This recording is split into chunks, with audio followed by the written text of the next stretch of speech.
inspect your thoughts,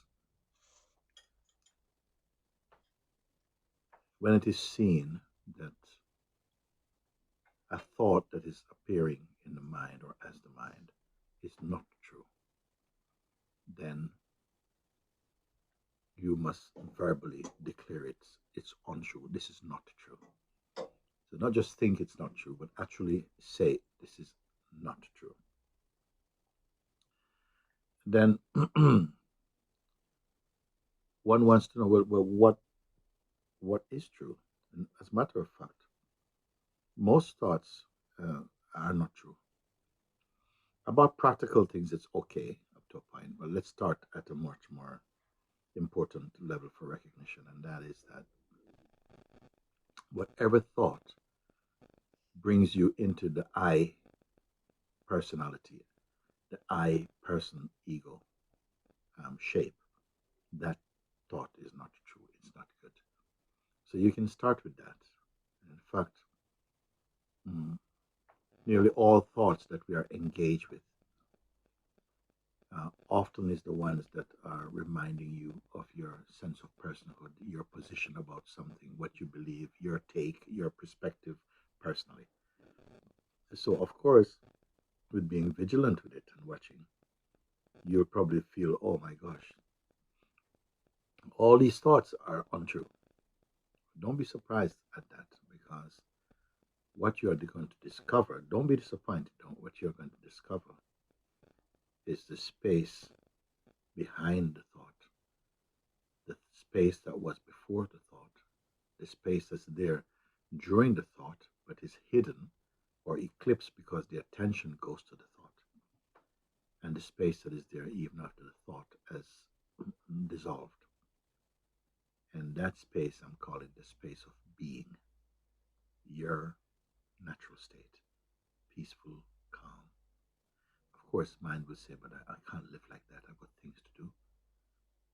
You're going to discover that all the things can be done, and much better so, because they will drop away. What will drop away are the things that are exaggerations in the mind, the things that the ego keeps inventing as things to do.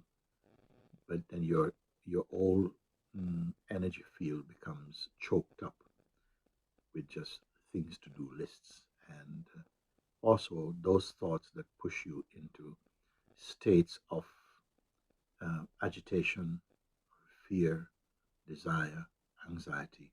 They are not true. So casting them out simply means don't fight with thoughts. You don't have to fight with them. Just remember that also one thing, you have the power as consciousness, because that's what you are, to see that whatever comes and goes cannot be as true as you who witness them. Keep remembering that. That which witnesses them is not the person, because the person itself is witnessable. So like this you start, you'll be surprised at how quickly you'll feel the space of your natural self and know, oh my gosh, how wonderful it is, because now I'm living in peace, as peace itself actually. You see? So this is very, very important.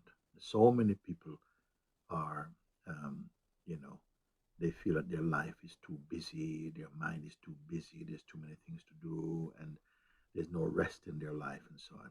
But it begins with thought, and it ends with thought. When you realize that, wait a second, thoughts are not necessary in quite the way that we have taken them to be. They don't necessarily enrich your life. They just make it more claustrophobic.